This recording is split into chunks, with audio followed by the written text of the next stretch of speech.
কিন্তু কেউ যদি বলে মিলাদে কিছু নাই, মিলাদ শরীফ মিলাদুন নবী পড়া হারাম, সে কাফের, তার বউ তালাক। তালাক দিতে হবে না, অটো তালাক।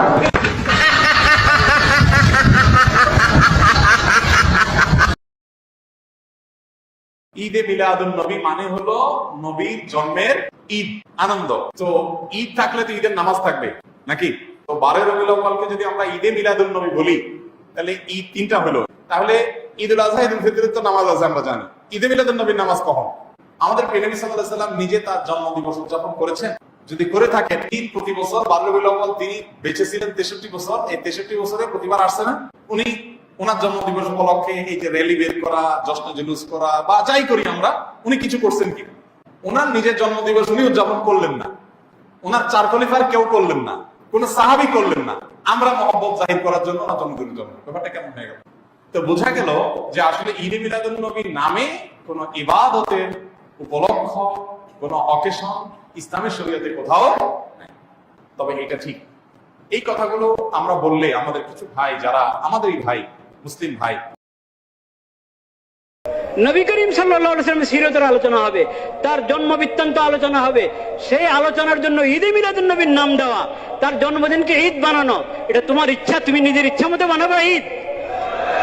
এটা তো শরীয়ত দিবে। নবীজির আদর্শ, নবীজির নিয়ে আলোচনা করছো, তো নবীজির আদর্শ কি সেটা দেখবে না? আল্লাহ তাআলা আমাদেরকে সহি হিদায়াত দান করেন। মিলাদ কি? অনেকের মতে পড়া যায়, আবার অনেকের মতে মিলাদ পড়া যায় না। অনুগ্রহ করে সঠিক ব্যাখ্যা জানাবেন। মিলাদটা রাসূলের যুগে ছিল না।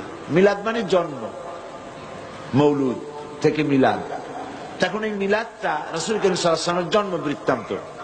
এই জন্ম বৃত্তান্তের যে সিস্টেম আমাদের দেশে, উপমহাদেশে চালু হয়েছে, কতগুলো লোক এক জায়গায় বসে, তারপরে সব দাঁড়াইয়া এনাবি সালাম আলাইকা কোরআন সুরে সমস্বরে একযোগে পড়ল।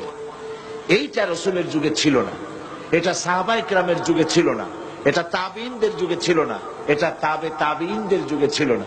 এখন আপনারা মনে করেন যে কোন জিনিসে খুব সওয়াব আছে এমন কোন জিনিসকে রাসূলুল্লাহ আমাদেরকে জানান নাই, সাহাবায়ে কেরাম আমাদের জানান নাই। আপনারা কি এই ধরনের বিশ্বাস করবেন? এরকম বিশ্বাস করবেন? যাতে সওয়াব আছে রাসূলুল্লাহ সব আমাদের জানাইছেন, সাহাবায়ে কেরাম আমাদের সব জানাইছেন। তো মিলাদে যদি সওয়াব থাকবে তো রাসূলুল্লাহ বললেন না কেন? সাহাবীদের চাইতে আমরা কি বেশি রাসূলুল্লাহকে ভালোবাসতে পারবো?